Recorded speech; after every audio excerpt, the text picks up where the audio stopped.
Hi hello ನಮಸ್ಕಾರ, welcome back to my channel. ಎಲ್ಲರೂ ಚೆನ್ನಾಗಿದ್ದೀರಾ ಅನ್ಕೋತೀನಿ. ನಾನು ಕೂಡ ತುಂಬ ಚೆನ್ನಾಗಿದ್ದೀನಿ.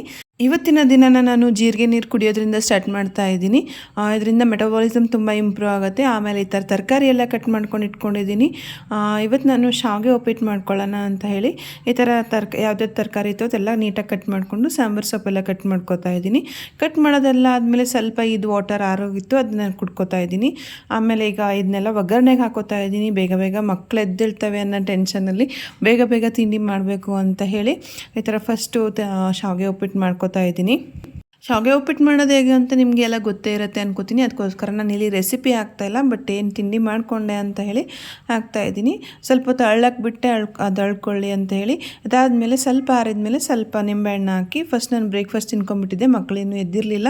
ಮಗನಿಗೆ ತಿನ್ಸೋಕ್ಕೋಸ್ಕರ ಈ ಥರ ರಾಕಿಂಗ್ ಚೇರ್ ರೆಡಿ ಮಾಡಿದೆ, ಅವ್ನಿಗೆ ಮ್ಯಾಟ್ ಹಾಕಿದೆ. ಅಷ್ಟೊತ್ತಿಗೆ ನಾನು ನೋಡ್ತಿದ್ದಂಗೆ ಇಬ್ಬರು ಎದ್ಬಿಟ್ರು. ಇಬ್ಬರನ್ನೂ ಒಟ್ಟಿಗೆ ತಿಂಡಿ ತಿನ್ಸೋಕ್ಕಾಗಲ್ಲ ಅಲ್ವಾ. ಫಸ್ಟು ಸ್ವಲ್ಪ ಅವ್ರ ಜೊತೆ ಮಾತಾಡಿಸ್ದೆ. ಅದು ಸ್ವಿಮ್ಮಿಂಗು ವಾಟರ್ ಎಲ್ಲಿದೆ? Dim water super.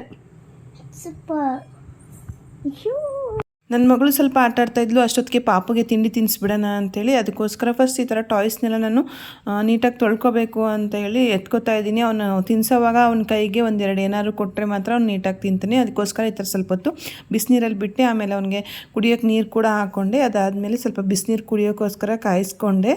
ಇದೆಲ್ಲ ಆದಮೇಲೆ ಅವನಿಗೆ ವಾಷಿಂಗ್ ಮಿಷಿನ್ಗೆ ಬಟ್ಟೆ ಹಾಕಿದೆ. ಆಮೇಲೆ ಅವನಿಗೆ ರಾಗಿ ಹಿಟ್ಟು ಮಾಡಿದೆ. ಫಸ್ಟ್ ಪಾಪುಂಗೆ ತಿನ್ನಿಸ್ಬಿಡೋಣ ಅಂತ ತಿನ್ನಿಸಿ ಆಮೇಲೆ ಈಗ ನನ್ನ ಮಗಳಿಗೆ ತಿನ್ಸೋಕ್ಕೆ ಸ್ಟಾರ್ಟ್ ಮಾಡಿದೆ.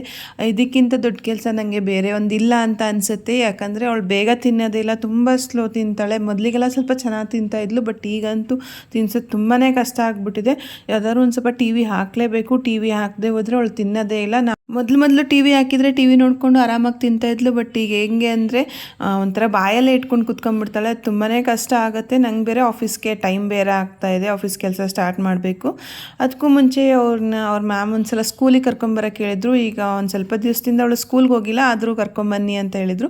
ಸ್ವಲ್ಪ ಹೊತ್ತು ಹೋಗಿ ಸ್ಕೂಲಿಗೆ ಕರ್ಕೊಂಡು ಹೋಗಿ ಬಂದೆ ಅವಳನ್ನ. ಸ್ಕೂಲ್ ಕರ್ಕೊಂಡು ಹೋಗಿ ಬರೋ ಅಷ್ಟೊತ್ತಿಗೆ ನಾನು ಆಫೀಸ್ ಕೆಲಸಕ್ಕೆ ಟೈಮ್ ಆಗೇ ಹೋಯಿತು. ಅವಳು ಸ್ವಲ್ಪ ಆಟಾಡ್ಕೊಂಡಿದ್ಲು. ನಾನು ಹಂಗೆ ಸ್ವಲ್ಪ ಆಫೀಸ್ ಕಾಲ್ಸ್ ಎಲ್ಲ ಇತ್ತು, ಜೊತೆಗೆ ಸ್ವಲ್ಪ ವರ್ಕ್ ಕೂಡ ಇತ್ತು. ಎಲ್ಲ ಮುಗಿಸ್ಕೊಂಬಿಡೋಣ ಬೇಗ ಅಂತ ಅಂದ್ಕೊಂಡು ಫಸ್ಟ್ ಕಾಲ್ಸ್ನೇ ತೊಗೊಂಡೆ. ಎಲ್ಲ ಮೀಟಿಂಗ್ ಎಲ್ಲ ತುಂಬಾ ಚೆನ್ನಾಗಾಯಿತು. ಯಾರೂ ಡಿಸ್ಟರ್ಬ್ ಮಾಡಲಿಲ್ಲ. ಮಗ ಕೂಡ ಮಲ್ಕೊಂಡ್ಬಿಟ್ಟಿದ್ದ. ಇವಳು ಆಟ ಆಡ್ಕೊಂಡಿದ್ಲಲ್ವ. ಮತ್ತು ಸ್ವಲ್ಪ ಹೊತ್ತಾದಮೇಲೆ ಮಗ ಮಧ್ಯದಲ್ಲಿ ಎದ್ದ.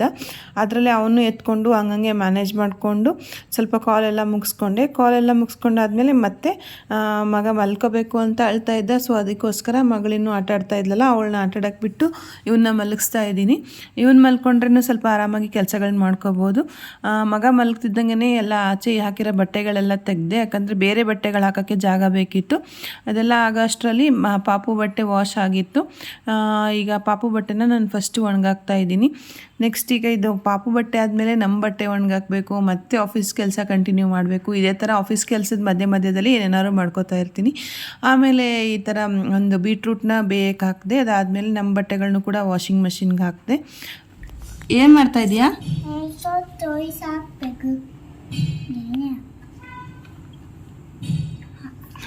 ಪಾಪು ಕೊಡ್ತೀಯ ಟಾಯ್ಸು? ಪಾಪು ಸ್ಲೀಪಿಂಗ್. ಮಗ ಮಲ್ಕೊಂಡಿದ್ದ, ಮಗಳು ಆಟಾಡ್ತಾ ಇದ್ಲು. ವಾಷಿಂಗ್ ಮೆಷಿನ್ಗೆ ಬಟ್ಟೆನೂ ಹಾಕಿದ್ದೆ. ಆಮೇಲೆ ಈ ಕಡೆ ಕೆಲಸ ಸ್ಟಾರ್ಟ್ ಆಯಿತು. ಮತ್ತೆ ಕೆಲಸದ ಮಧ್ಯೆ ಬಿಡು ಮಾಡಿಕೊಂಡು ನಾನು ನನ್ನ ಮಗಳದು ಎಲ್ಲರದು ಊಟ ಆಯಿತು. ಊಟ ಎಲ್ಲ ಆದಮೇಲೆ ನನ್ನ ಮಕ್ಕಳು ಇಬ್ಬರು ಮಲಗಿದ್ರು. ಆಮೇಲೆ ಸ್ವಲ್ಪ ಮತ್ತೆ ಆಫೀಸ್ ಕೆಲಸ ಸ್ಟಾರ್ಟ್ ಮಾಡೋಣ ಅಂತ ಸ್ಟಾರ್ಟ್ ಮಾಡಿಕೊಂಡೆ. ಇದಂತೂ ಇವತ್ತಿನ ದಿನ ಫುಲ್ ಬ್ಯುಸಿ ಆಗಿತ್ತು. ಫುಲ್ ಕಾಲ್ಸ್ ಮತ್ತು ಕೆಲಸನೂ ತುಂಬ ಜಾಸ್ತಿ ಇತ್ತು. ಸಂಜೆವರೆಗೂ ಕೆಲಸ ಮಾಡಿದೆ. ಇದೆಲ್ಲ ಆದಮೇಲೆ ಒಂದು ಅರ್ಧ ಗಂಟೆ ಟೈಮ್ ಇತ್ತು. ಫಸ್ಟ್ ಈ ಥರ ದೀಪ ಹಚ್ಕೊಂಡಾದಮೇಲೆ ಸ್ವಲ್ಪ ಆಚೆ ಹೋಗಬೇಕಾಗಿತ್ತು. ತರಕಾರಿಗಳೆಲ್ಲ ಬೇಕಿತ್ತು. ಅದಕ್ಕೋಸ್ಕರ ನಾನು ನನ್ನ ಮಗಳು ಆಚೆ ಹೋಗ್ತಾ ಇದ್ದೀವಿ. ಅವಳನ್ನ ಬಿಟ್ಟಂತೂ ಹೋಗೋಕ್ಕಾಗಲ್ಲ, ಅವಳು ನನ್ನ ಜೊತೆಗೆ ಬರ್ತಾಳೆ. ಮಗುನ ಅಜ್ಜಿ ನೋಡ್ಕೋತಾ ಇದ್ರು. ಅಷ್ಟೊತ್ತಿಗೆ ಹೋಗಿ ಸ್ವಲ್ಪ ತರಕಾರಿ ಸೊಪ್ಪು ಎಲ್ಲ ತೊಗೊಂಬರೋಣ ಅಂತ ಹೇಳಿ ಅದೆಲ್ಲ ತೊಗೊಂಡಾದ್ಮೇಲೆ ಮತ್ತೆ ಮನ್ವಿ ಕೇಕ್ ಬೇಕು ಅಂತಿದ್ಲು. ಅದಕ್ಕೋಸ್ಕರ ಇಲ್ಲಿ ಬಂದ್ವಿ. ಜಸ್ಟ್ ಬಂದು ಒಂದೆರಡು ಕೇಕು ಮತ್ತು ಒಂದೆರಡು ಲಾಲಿಪಾಪ್ ಎಲ್ಲ ಬೇಕು ಅಂತಿದ್ಲು. ಅದೆಲ್ಲನೂ ತೊಗೊಂಡ್ವಿ. ತೊಗೊಂಡಾದ್ಮೇಲೆ ಅವಳು ಇಲ್ಲೇ ಕೂತ್ಕೊಂಡು ತಿನ್ನೋಣ ಅಂತಿದ್ಲು. ಬಟ್ ಇದಾದಮೇಲೆ ನನಗೆ ಮತ್ತೆ ಕಾಲ್ಸ್ ಇತ್ತು. 6 ಗಂಟೆಯಿಂದ 11 ಗಂಟೆವರೆಗೂ ಕಂಟಿನ್ಯೂಸ್ ಕಾಲ್ ಇತ್ತು. ಅದಾದಮೇಲೆ ಪಾಪದ ಔಷಧಿ ಬೇಕಿತ್ತು, ಅದೆಲ್ಲ ತೊಗೊಂಡು ಬಂದು ಕೂತ್ಕೊಂಡೆ. ಈಗ ನೆಕ್ಸ್ಟ್ ಕಾಲ್ ಸ್ಟಾರ್ಟ್ ಆಯಿತು.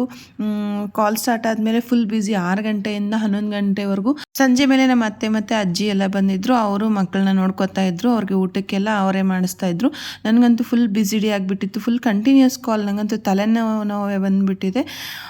ಇವತ್ತಿನ ಡೇ ಇಷ್ಟೆಲ್ಲ ಆಯಿತು. ಈ ಲಾಗ್ ನಿಮಗೆಲ್ಲ ಇಷ್ಟ ಆಯಿತು ಅನ್ಕೋತೀನಿ. ಇಷ್ಟ ಆಗಿದ್ದರೆ ವಿಡಿಯೋನ ಲೈಕ್ ಮಾಡಿ, ಹೇಗನ್ನಿಸ್ತು ಅಂತ ಕಮೆಂಟ್ ಮಾಡಿ, ಹಾಗೆ ನಿಮ್ಮ ಫ್ರೆಂಡ್ಸ್ ಜೊತೆಗೆಲ್ಲ ಶೇರ್ ಮಾಡಿ. ಇನ್ನೂ ನನ್ನ ಚಾನಲ್ನ ಸಬ್ಸ್ಕ್ರೈಬ್ ಮಾಡಿಲ್ಲ ಅಂದರೆ ದಯವಿಟ್ಟು ಸಬ್ಸ್ಕ್ರೈಬ್ ಮಾಡಿ. Thank you.